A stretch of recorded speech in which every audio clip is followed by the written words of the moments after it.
Vamos lá então para a entrevista? Bora! Deputado Teonílio Barba está aqui conosco, ele que é do Partido dos Trabalhadores, líder do PT na Assembleia Legislativa de São Paulo, para atualizar as informações aqui conosco. Barba, obrigado pela gentileza da entrevista, boa noite. Boa noite, Leandro Amaral, boa noite, Carlos Carvalho, boa noite que nos acompanha aí ao vivo aí pelas redes sociais. Barba, vamos lá. A gente tinha falado ali logo no comecinho do mandato da atual legislatura, o Barba, que é deputado reeleito aqui pela região do ABC, falava um pouquinho de como ia ser aí esse início em relação à posição do PT, oposição ao governo de João Dória. Passados aí esse período, março, né? Lembrando que a Assembleia Legislativa começou oficialmente a legislatura 15 de março. Abril, maio, junho, julho, agosto, vão para 6 meses agora em setembro. Qual o balanço desse semestre de trabalho na Lesp? Olha, a composição da Lesp, ela mudou. Tem alguns partidos novos, o caso do PSL, o próprio Partido Novo com 4 deputados, o PSL com 15 deputados e deputadas, o Avante, que não tinha nenhum deputado, a Rede, quer dizer, tem uma nova composição na casa. Até dia 7 ou 8 de maio, mais ou menos, o governo João Dória não conseguiu realizar o que ele gostaria. Porque ele é um governo privatista, entreguista, que acelerar o processo de privatizações e entregar o mais rápido possível tudo na mão do setor privado, aquilo que são equipamentos públicos. Depois eu falo disso. Mas até ali o PSL estava meio confuso, não sabia ainda o que era o PSL, como é que ia ser a postura do PSB, que havia sido adversário do João Dória. O PSB tem 8 deputados, é um partido importante, né? 8 deputados. O PSL com 15, então ficou uma confusão ali até mais ou menos dia 7 ou 8 de maio. Até então o governo havia aprovado na casa apenas 2 projetos. Um projeto que tratava da extinção do Fundo Eletricitário Rural, que era um fundo que tinha mais de 10 bilhões e meio de reais, estava lá parado, sem utilizar o dinheiro. Nós fizemos uma emenda aglutinativa, parte foi para a cultura e educação, outra parte foi para reformar a parte do comando da Polícia Militar do Estado de São Paulo, né, que é uma casa antiga, e um outro projeto que tratava do agrotóxico. Né? Esse da extinção do fundo foi emenda aglutinativa dos 94 deputados. Né? Então, e ele acabou vetando a emenda aglutinativa e nós derrubamos o veto dele. E ele aprovou um do agrotóxico, é o que ele tinha aprovado. E tinha um projeto dele brigando na casa, vários projetos, que era o 01, que tratava do quê? Exatamente da incorporação da IMESP pela Prodesp, a IMESP, a imprensa oficial do Estado de São Paulo, a Prodesp, processamento de dados, né? A Prodesp incorporava a IMESP e as outras empresas seriam extintas. Quem eram as outras empresas? A Dersa, a Codasp, a CPOS, a Emprasa. Essas outras 4 seriam extintas.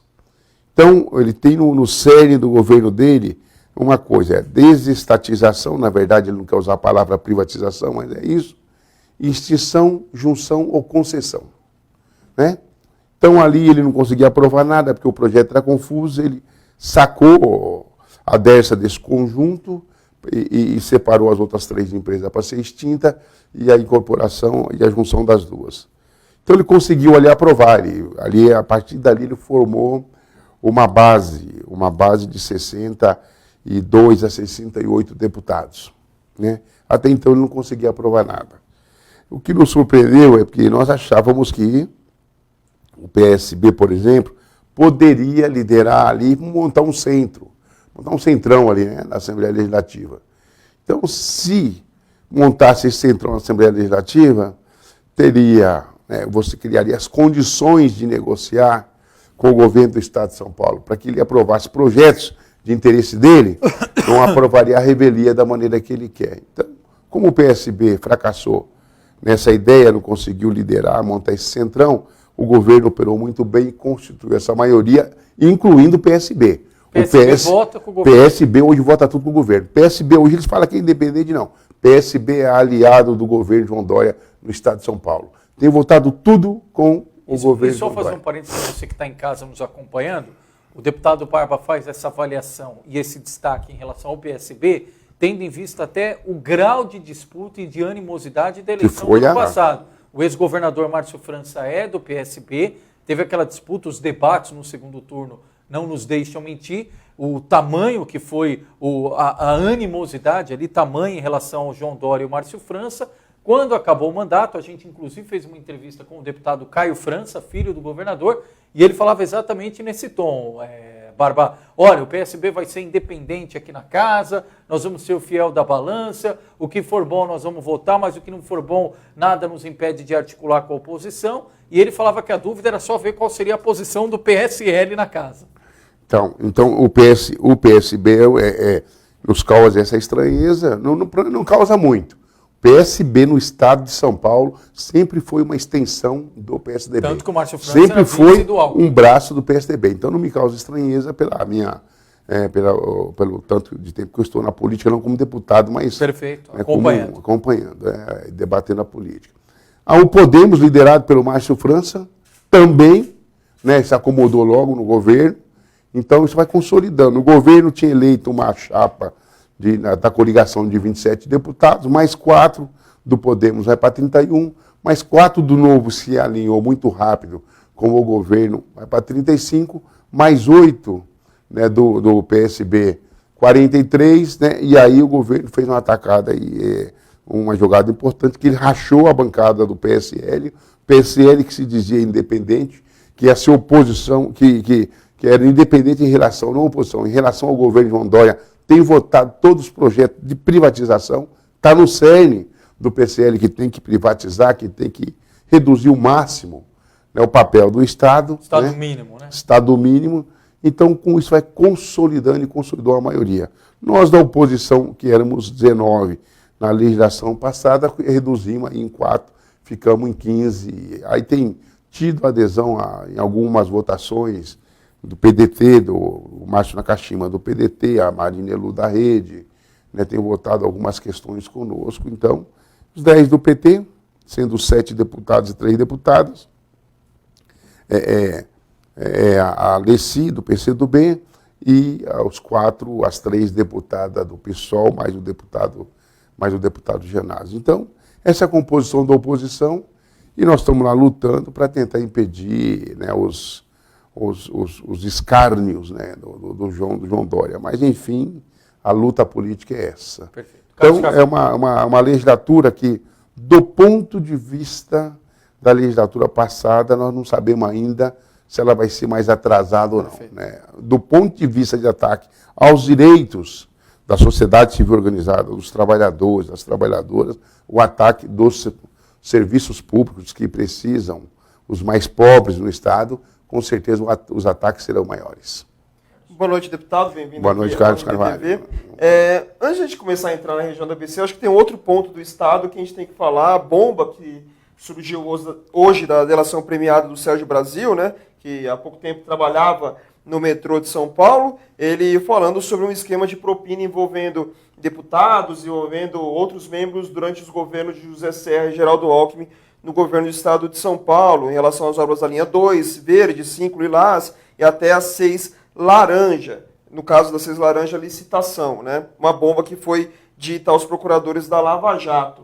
Lógico que não deve ter dado muito tempo ainda para lá na Assembleia ter um debate em torno disso, mas pode haver uma consequência política toda essa história, por mais que não tenha a ver diretamente com o governo Dória, mas tem a ver com o partido na qual ele está. Deve ter alguma consequência nos próximos dias essa delação do Sérgio Brasil?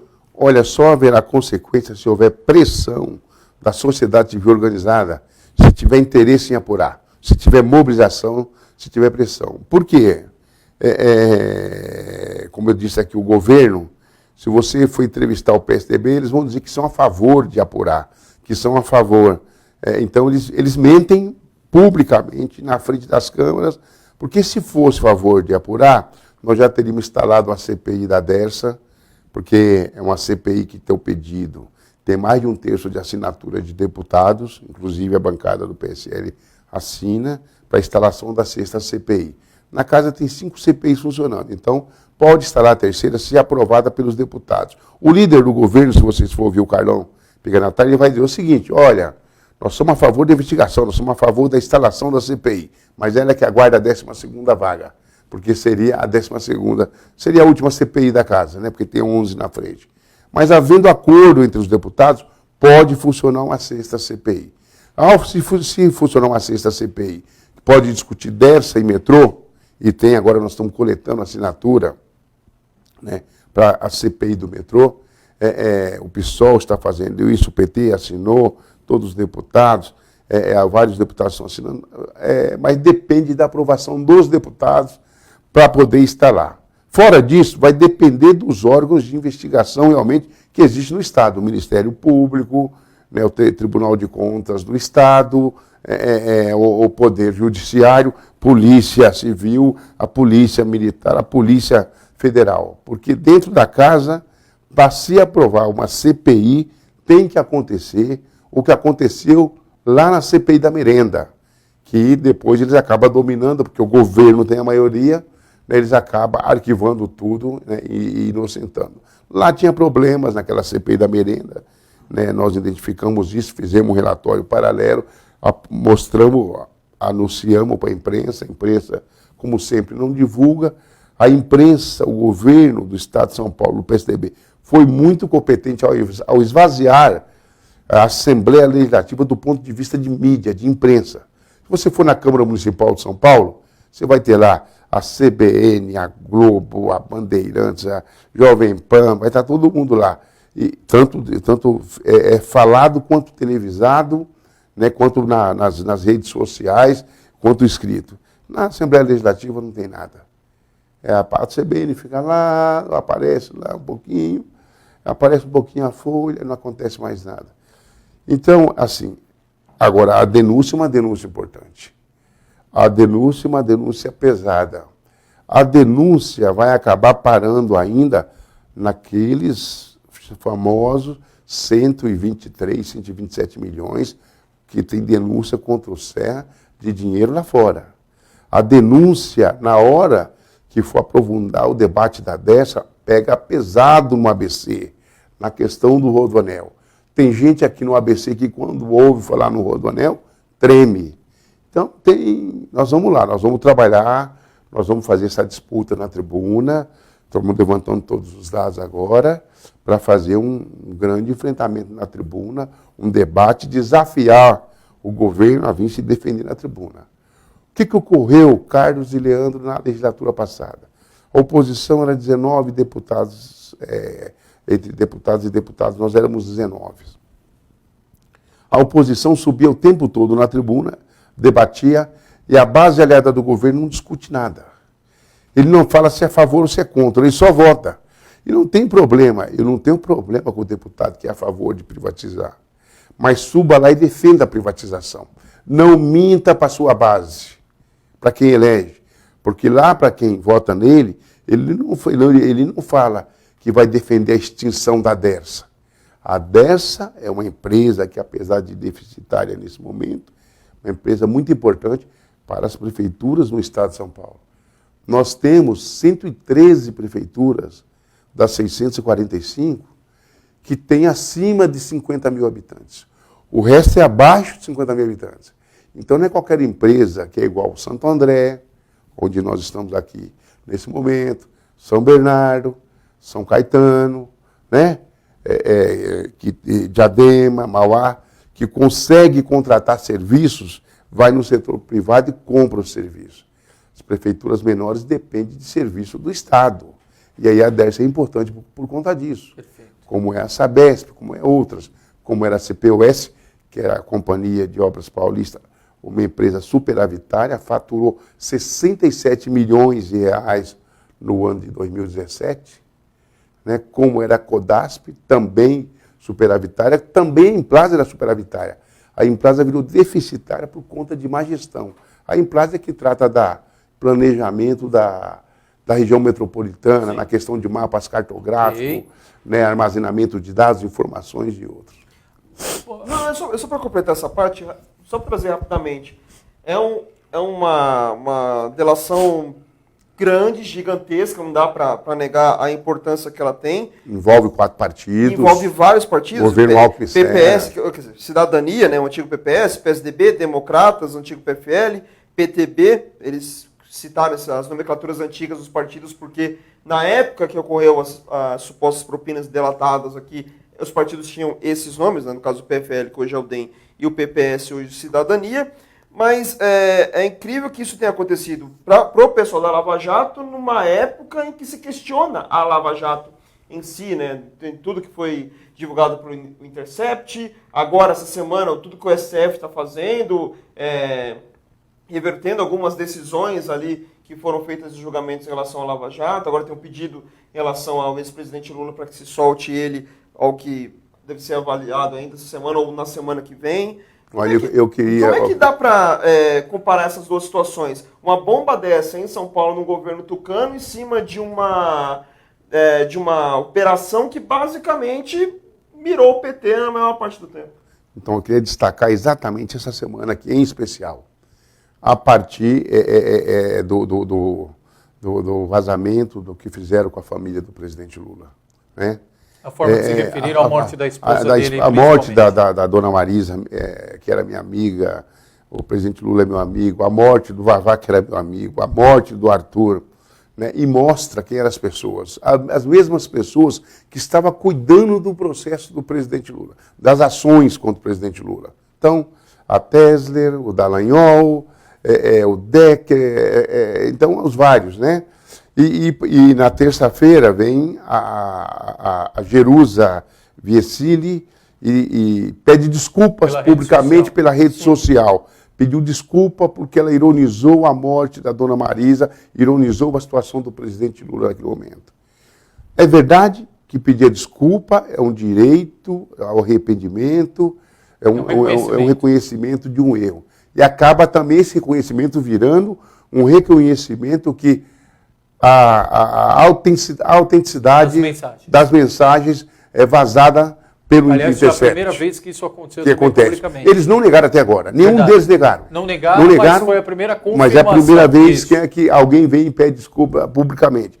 O que eu quero destacar essa parte, nesse momento, Carlos, da sua pergunta, que é importante, porque, na minha opinião, todo esse pessoal tinha que ser tirado desse processo. Porque a pessoa que comemora a morte de alguém, que brinca com a morte de alguém, que usou de zombaria, que foi galhorda, foi vil, foi covarde. Entendeu? Essa pessoa, se vai me analisar no processo, ela vai de cara sair me condenando. Então, por isso nós sempre dizemos que o Ministério Público Federal de Curitiba, o Tribunal, a República de Curitiba, era suspeito em relação ao caso do presidente Lula. Havia uma dúvida, inclusive, internacional. Porque, enquanto o Sérgio Moro era juiz, o pessoal das relações internacionais ficava meio assim, mas será que vocês não pisaram na bola mesmo? É raro, entendeu? Depois que ele aceita, no primeiro dia, o convite do presidente Jair Bolsonaro, eleito lá em novembro, isso já vem por terra mostrando que ele tinha uma missão. E a missão era impedir o presidente Lula de ser candidato, tinha que condenar o presidente Lula. E não era coisa só do Sérgio Moro. Era parte do Sérgio Moro, parte da Polícia Federal, parte do Ministério Público, parte do Poder Judiciário, a grande mídia inteira, praticamente toda a grande mídia, né, e os partidos de direita. Então foi um grande conluio para poder destruir o presidente Lula. Veja bem, o presidente Lula se apresentou, foi preso dia 7 de abril. Se o TSE não tivesse cassado a candidatura, o presidente Lula ganharia as eleições de dentro da cadeia. A história do Brasil seria outra, não seria esse atraso que nós estamos vendo. Então, essa primeira parte que eu queria destacar. Segunda parte da sua pergunta, que existe gente defendendo uma tese ainda, que é uma disputa de que tem uma tentativa do enfraquecimento da Lava Jato. E pode estar, realmente, uma parte dessa tese ser verdadeira. E pode ser outra parte não ser verdadeira. A Lava Jato pode ter muita coisa ainda para desenrolar, se ela realmente quiser investigar e for atrás. Mas vá atrás e prenda realmente quem você encontrou os vestígios. Não dá para prender com base numa sentença da última agora, da juíza Gabriela Hardet, onde, se vocês forem olhar o processo, que ela condena o Lula no sítio de Atibaia, aparece várias vezes a palavra apartamento. Onde é que era o apartamento? Era no caso do triplex, não era no caso do... O que nos leva a deduzir? Ctrl-C, Ctrl-V. Ela copiou a sentença dada pelo Sérgio Moro. Esqueceu de retirar a palavra apartamento. Conclusão publicada pela Folha de São Paulo. A juíza Gabriela Hart declara o seguinte: apesar de não haver provas concretas contra o presidente Lula, pela delação premiada dos colaboradores, dá a entender que utilizou de dinheiro de propina no sítio de Atibaia. Como foi a mesma conclusão do Sérgio Moro na condenação do triplex. O Sérgio Moro, a resolução eu tenho, depois de toda a peça, de tudo que ele analisou, ele diz o seguinte: eu tenho convicção que o triplex do Guarujá é propriedade oculta do presidente Lula. É com isso que o presidente Lula está preso. Não acharam R$1 na Suíça, não acharam em lugar nenhum. Enquanto nas Ilhas Caribenhas, não acharam em lugar nenhum.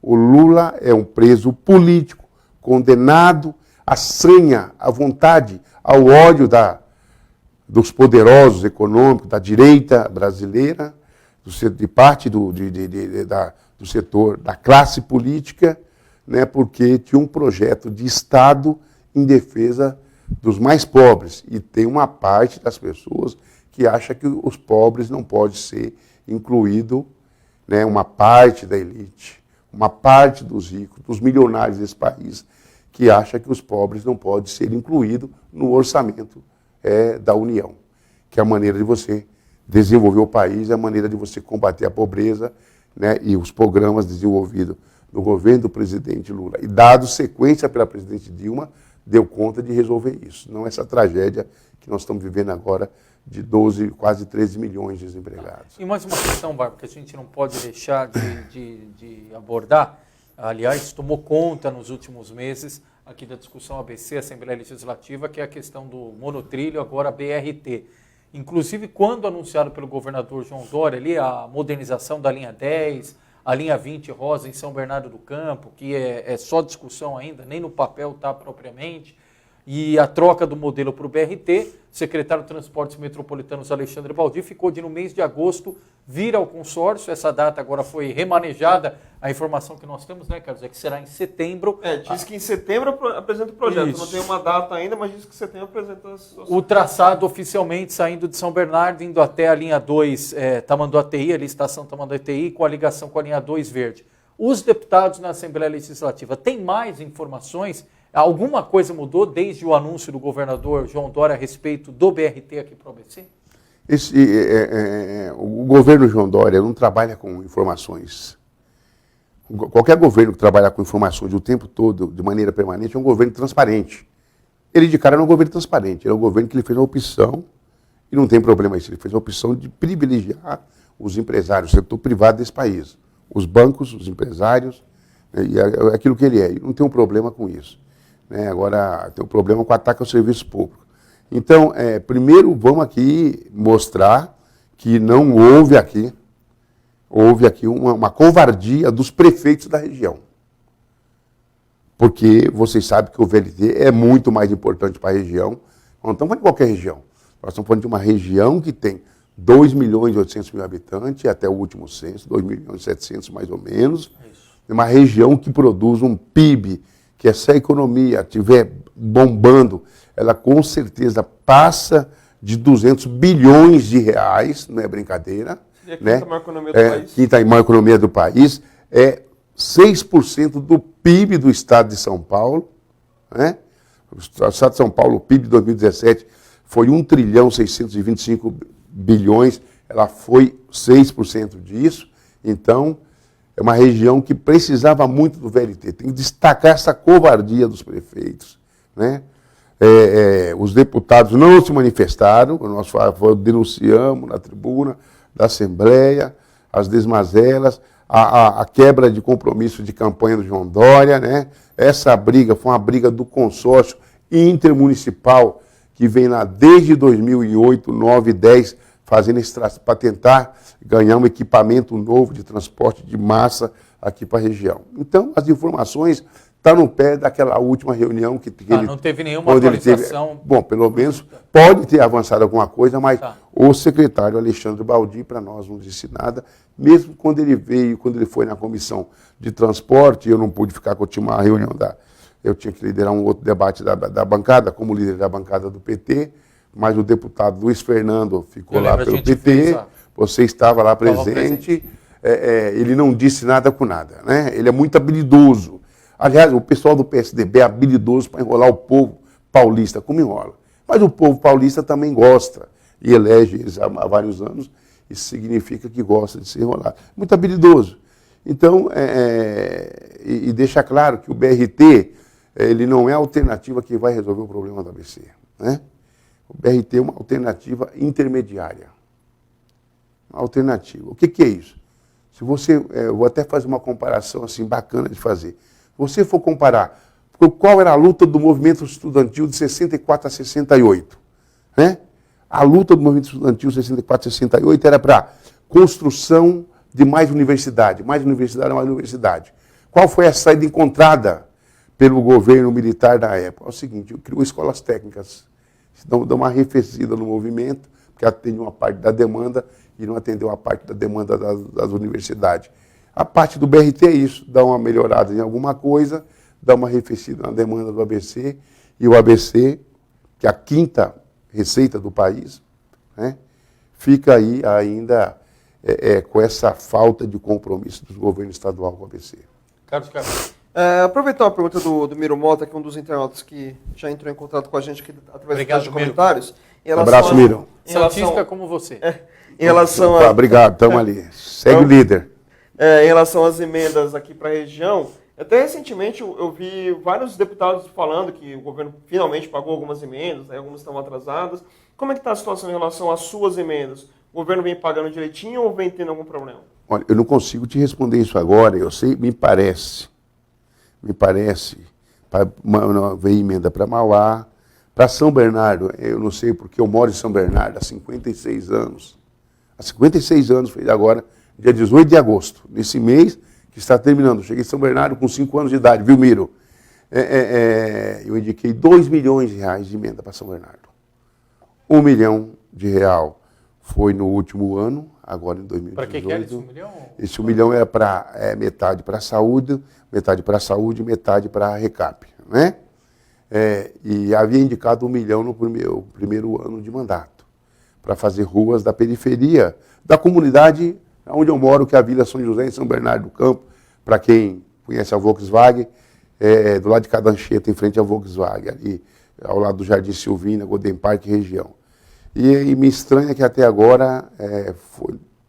Na verdade, assim, para quem nos acompanha, nos primeiros 4 anos de mandato que eu tive, eu teria direito de indicação de emendas de 2 milhões no primeiro ano, 4 no segundo, 4 no terceiro e 4 no quarto.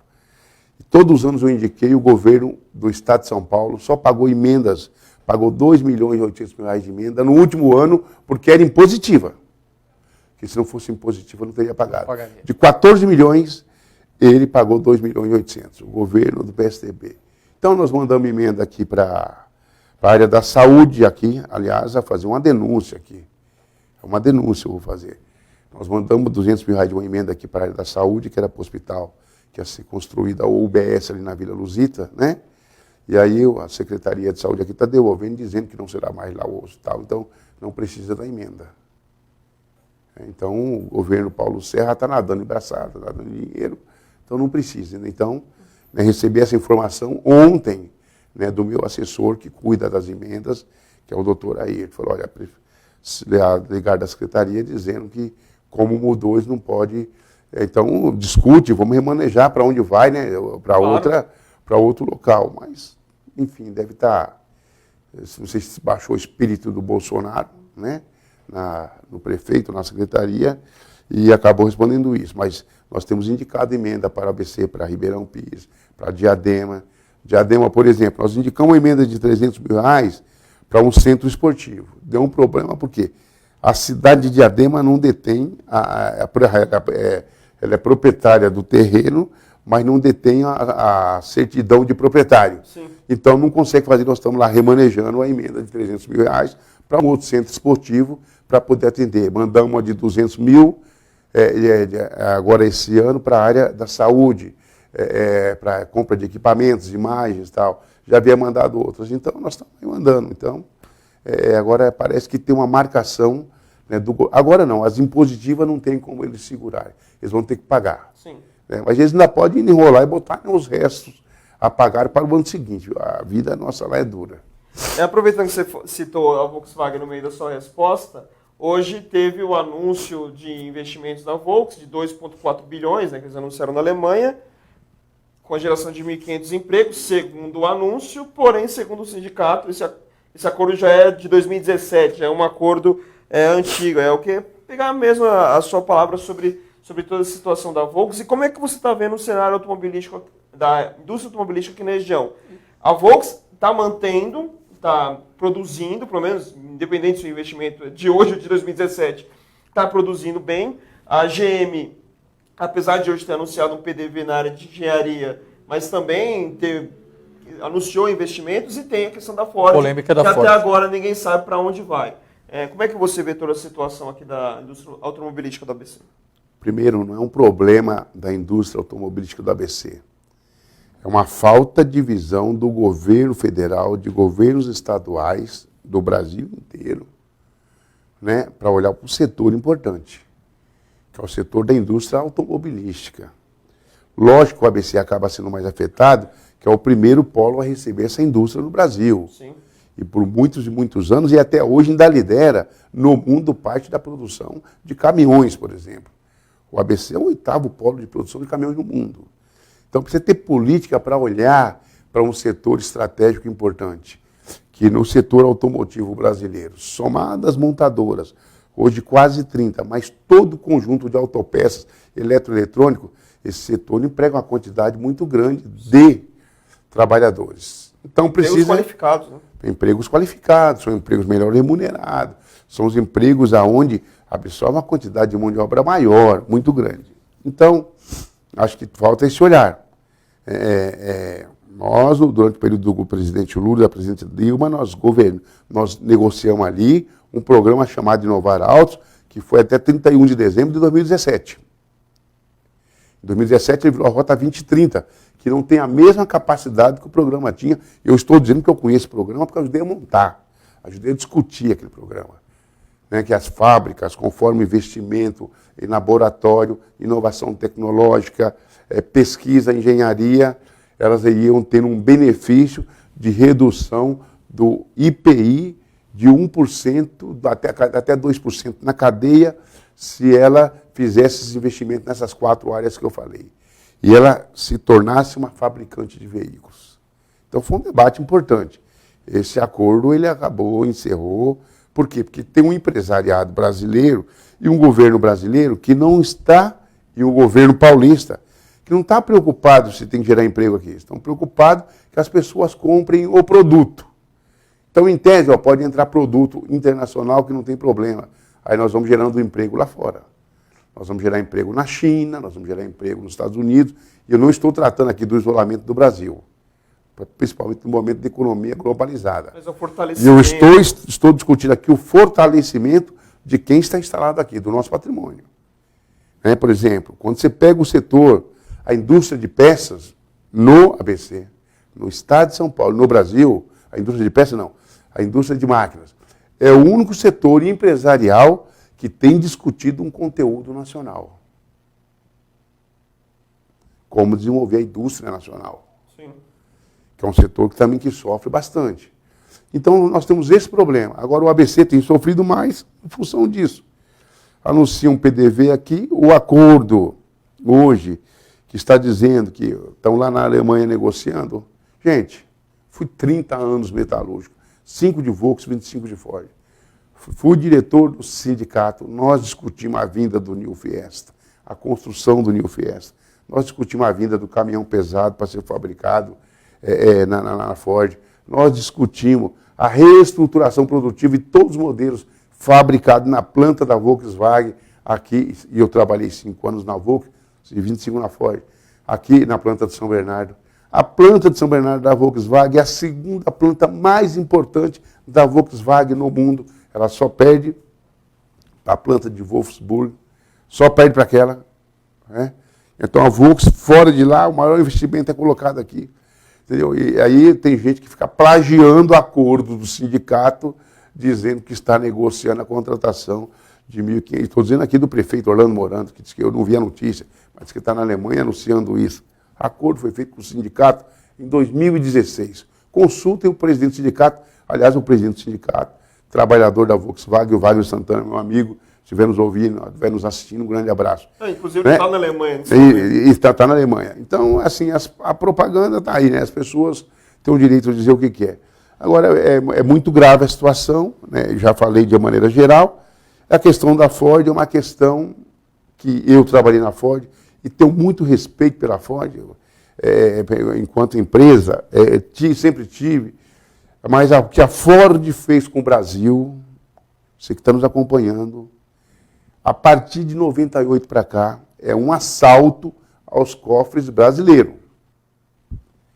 A Ford, a partir do dia 18 de dezembro de 1998, quando ela demitiu 2.800 trabalhadores na planta de São Bernardo. Nós temos uma grande luta, foi 2 anos de luta para reverter as demissões, resolver uma parte voltou para a fábrica, outra parte acabou indo embora, em PDVs, e ela entrou num programa de incentivo fiscal na Bahia. E o programa de incentivo fiscal na Bahia estendeu para a planta de São Bernardo, estendeu para a planta de Taubaté, estendeu para a planta da Troller quando ela compra a Troller. Então, se você for olhar desse período, de 99 até agora, até ela encerrar as operações, a Ford levou de incentivo do Brasil mais de 20 bilhões de reais. Mais de 20 bilhões de reais. O sindicato tem esses dados. Nós temos esses dados. Isso levou em quem? Renúncia fiscal. Para montar a fábrica na Bahia, teve 10 anos de isenção do ICMS, 10 de isenção do IPI, 20 do ICMS, depois renovado por mais 10 do IPI. Tem carta de Ribeirão Preto, que é 1997. A Ford Bahia foi criada uma medida provisória para instalar a fábrica na Ford Bahia. Foi uma coisa do Antônio Carlos Magalhães, que negociou dentro do Senado para fazer isso. Nós incluímos uma cláusula naquela medida provisória que não poderia transferir produtos de um estado para o outro, nem produtos, nem equipamento, para preservar, para não ter o fechamento. Então a Ford deu uma explicação ao povo brasileiro. Uma explicação bem grande, né? Só para a gente fechar, acho que nessa última parte aqui da entrevista, em relação ao PT, agora vai ter o PED no próximo dia 8, né? Vai se resolver as presidências municipais dos diretórios petistas, mas a gente está até conversando com muitos petistas aqui da região e tudo mais, e claramente o assunto 2020 está implícito ou explícito, dependendo da situação, em relação a esse PED. O quanto que você acha que esse PED vai influenciar na disputa eleitoral do ano que vem? Não só na escolha desses candidatos, prefeito, vice, vereadores, mas na própria postura do PT em relação às eleições de 2020. Nós estamos encerrando agora no sábado, dia 31, o mês de agosto. Nos resta até a hora da eleição 13 meses contados a partir de setembro. São os 13 meses que eu avalio como os 13 meses mais importantes na vida do PT no Estado de São Paulo, não é só no ABC. Mas vamos falar do ABC. Sim. Por que na vida do PT no Estado de São Paulo, para quem está nos ouvindo, nos acompanhar? Porque se trata agora da reorganização partidária. Como é que o PT vai se organizar em cada cidade para melhorar a sua atuação junto à sua base eleitoral, conquistar novas bases eleitorais, conquistar novos filiados. O PT já passa de 2 milhões de filiados, com todo o ataque que tem ao PT, com toda a crise, com gente que saiu. Há pouco tempo nós fizemos um levantamento, o PT tinha 1.750.000 filiados. Nesse momento já passa de 2 milhões de filiados no Brasil. Só esse ano aqui já filiou mais de 100 mil pessoas. Então o PED, que é o processo de eleição direta, que a gente usa para eleger os nossos diretórios municipais, é um momento importante, porque a gente elege a direção municipal, elege as coordenações das macros regiões e elege uma chapa de delegados que vai participar do encontro estadual e do encontro nacional para eleger a direção estadual e a direção nacional. Então o PED, além de mobilizar toda a nossa militância, ele vira uma grande festa e um momento de debate político. Sim. Muito importante. Então nós temos vários candidatos. São Bernardo tem 2 candidatos disputando as eleições, o Cleito Coutinho e o Lidney. Cleito Coutinho é da minha corrente, é quem eu estou apoiando. Em Mauá tem o Juninho, que eu estou apoiando. Juninho, um abraço. O deputado Barba. Né? Aqui em Santo André tem o Padre, que eu estou apoiando. Lá em Diadema tem o Adi, que eu estou apoiando, que é o nosso candidato, já é o presidente do PT. O Juninho Mauá também, um jovem, já é o presidente. Em Ribeirão, está lá acertando, sofreu um acidente agora, o Renato Floresto, mas estamos lá, né, teve um acidente aí na Dutra, me parece, vindo de Taubaté, ele e o Açuque de São Caetano, o Japa, né? Tiveram um acidente aí, estão salvos, ninguém morreu, graças a Deus, mas teve um risco importante, o acidente. Então aqui, nós estamos olhando Rio Grande da Serra, tem lá o Almeida, que é o atual presidente, acredito que deve ir para a reeleição. Então nós estamos aí, nós estamos reorganizando o PT. É um momento importante. E discutindo a recondução do Luiz Marinho para a presidência do PT estadual. Veja bem, o PT é um dos partidos, e eu vou fazer um debate, e esse debate não é meu, eu ouvi um cientista político outro dia, eu não me lembro o nome, se alguém tiver visto o debate, né, que foi na Globo News Painel, tinha um cientista que dizia o seguinte, político que dizia o seguinte, falando sobre o Bolsonaro. A pergunta era qual era o risco do Bolsonaro cair na hora. Ele falava, olha, enquanto o Bolsonaro tiver as Forças Armadas, o Bolsonaro não cai. Por quê? Porque as Forças Armadas brasileiras é uma organização nacional.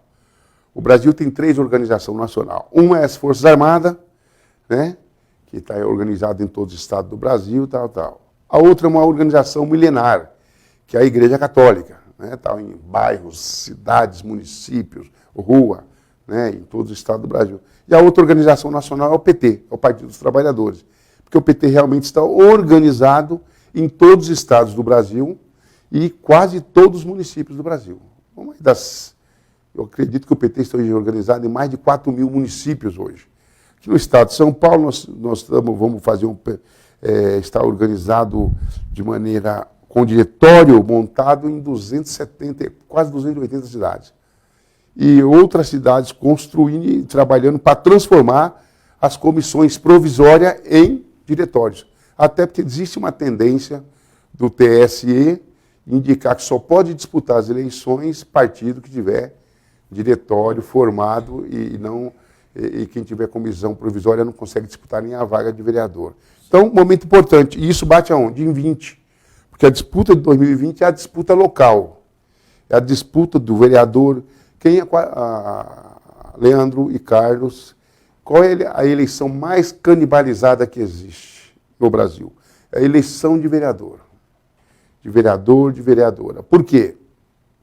A palavra vereador é derivada de vereda. Vereda é rua. Portanto, o vereador é homem da rua. Ou, se for ele mulher, sem nenhum trocadilho, sem nenhuma... aqui, como se diz... Não pejorativo. Não é nada pejorativo, mas se for ele mulher, mulher da rua.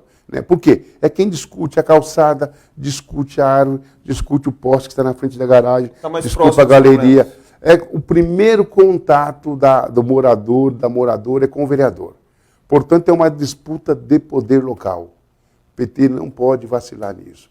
O PT vai ter candidato em todas essas 7 cidades, nós teremos candidatos, teremos chapas de vereadores, queremos montar chapas completas, respeitando o terço das mulheres na chapa, tem que ter, para a gente fazer uma boa disputa. E teremos nossos candidatos a prefeito. São Bernardo e Luiz Marinho, né? Estamos lá, é o nosso pré-candidato. Estamos discutindo, estamos acertando as coisas, organizando, conversando com a sociedade civil organizada de São Bernardo. E assim em todo o ABC, e assim em Diadema, assim será em Mauá, assim será em Santo André, aqui o PT, aliás, quero parabenizar aqui o PT de Santo André aqui, que com todas as nossas brigas internas nós conseguimos organizar, Zé Paulo, Grana, todo mundo aqui, nós conseguimos organizar e fazer um chapão aqui em Santo André, ter uma disputa na cabeça de chapa, de 2 candidaturas, mas estamos bem. Então, assim, o PT é o momento de se reorganizar. Porque 2020 a disputa será de uma outra maneira, os debates serão diferentes. Algumas cidades serão nacionalizadas o debate. A capital é nacionalizada, não adianta. É disputa, porque você olha para a presidência da República. Agora, São Paulo é um estado muito importante, nós precisamos melhorar, né, os companheiros e companheiras do PT que estiver me ouvindo, nós precisamos melhorar a nossa organização no estado de São Paulo. Agora, só para focar mais a questão de São Bernardo do Campo, Barba, hoje o PT caminha, aí a gente vê até pelas redes sociais o ativismo do ex-prefeito Luiz Marinho, focando aí agendas, visitas em São Bernardo do Campo. Na tua avaliação, nós vamos ter uma disputa polarizada, comparação, os 8 anos de governo do Luiz Marinho com os 4 anos de governo do Orlando Morato? Vai ser uma disputa polarizada comparando os 8 anos do governo Marinho contra nada do governo Orlando Morando. Qual é o projeto do governo do Orlando Morando de São Bernardo do Campo? Que ele está executando? Nenhum.